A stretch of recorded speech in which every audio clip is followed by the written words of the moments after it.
Check out Fox 55's website, WFFT.com.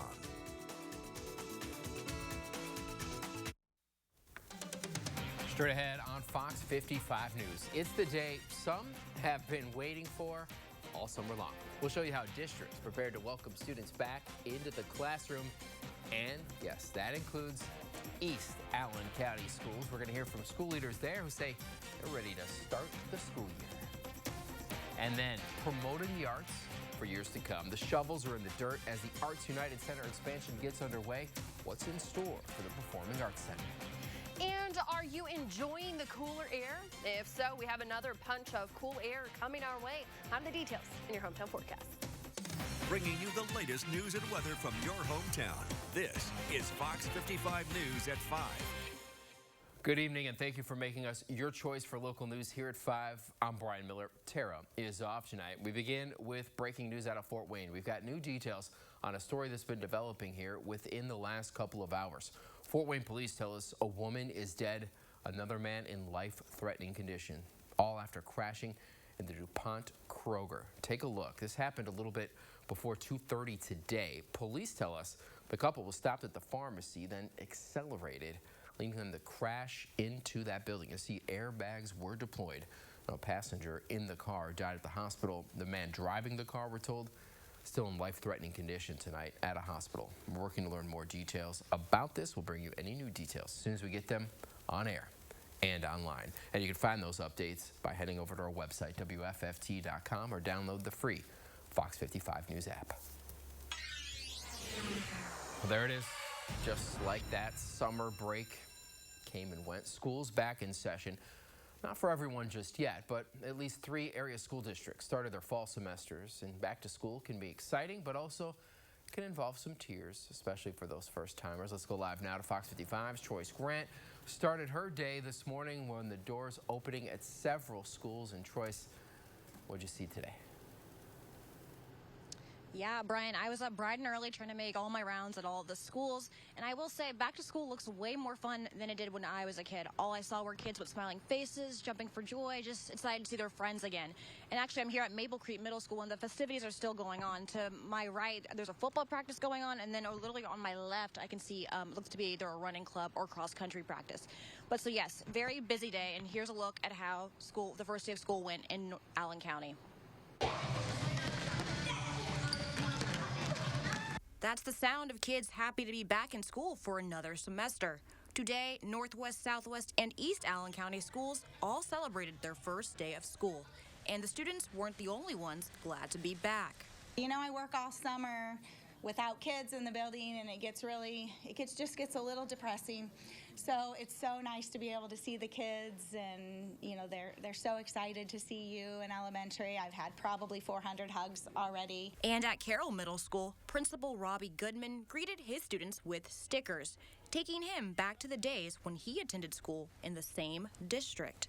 The teachers and the staff, you know, the academics you remember, the pieces you remember.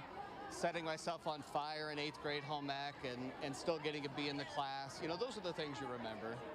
Not only are students celebrating their first day, but new Southwest Allen County School Superintendent Kent DeConick is starting his first school day as well. I thought maybe I could help out, scratch an itch I have to get back and to be a superintendent.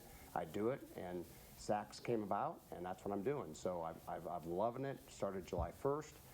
And the greatest thing about the first day of school is seeing our kids back in school. And while the first day of school can be a great memory, Haverhill Elementary Principal Ashley Ransom said she did witness a few tears. Lively. It's exciting.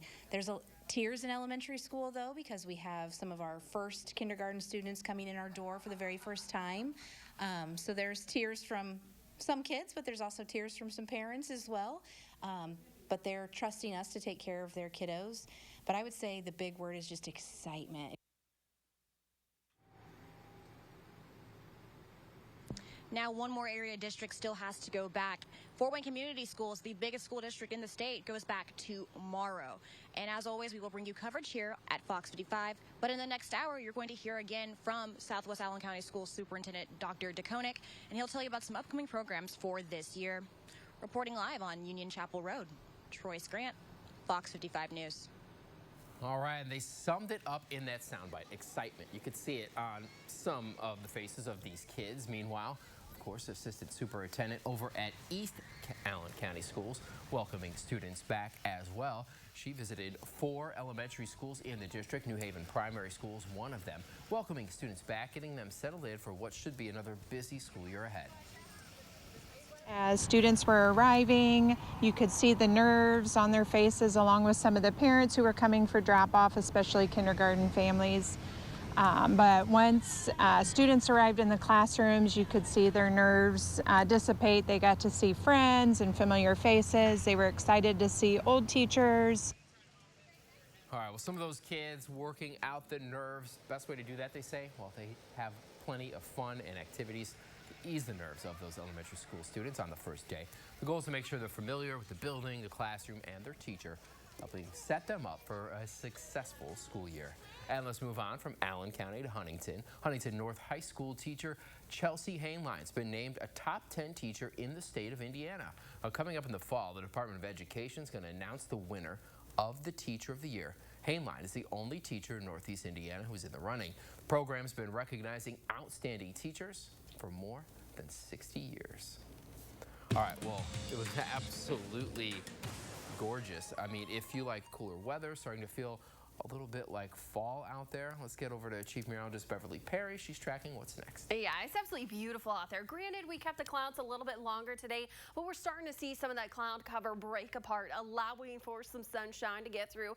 In the meantime, believe it or not, it is the first week of August, and we have beautiful temperatures like these 75 right now in Fort Wayne, as well as Defiance, Van Wert, 74 in Bluffton, and we're now at about 78 in Warsaw. Now, we'll have a partly cloudy sky overhead for a good chunk of this evening. Temperatures are going to stay fantastic. A little bit of a breeze, but look at this. Get your walk and lace up those shoes. Temperatures maintaining the middle 70s through 7 o'clock, then dropping in the lower 70s. Now, I do have a little bit more warmth coming our way for tomorrow, and then a reinforcing shot of some cooler air. The details, they're coming up. All right, thank you, Beverly. Big day for a local project, expansion and modernization. Those are the goals for the Arts United project. They broke ground today in Fort Wayne. Dozens came out to celebrate the occasion as Arts United launched its Sponsor a Seat campaign. Arts United President and CEO Dan Ross spoke about what that growth has made possible for Arts United. We've had so many community partners engaged with Arts United in this project. It's just been a joy to see these partners here today celebrating along with us. A capital campaign for the project's called A Soaring Vision. They've helped to raise money through a private-public partnership in the community. Construction, they say, expected to last about 18 months. The center expected to reopen in the fall of 2025. The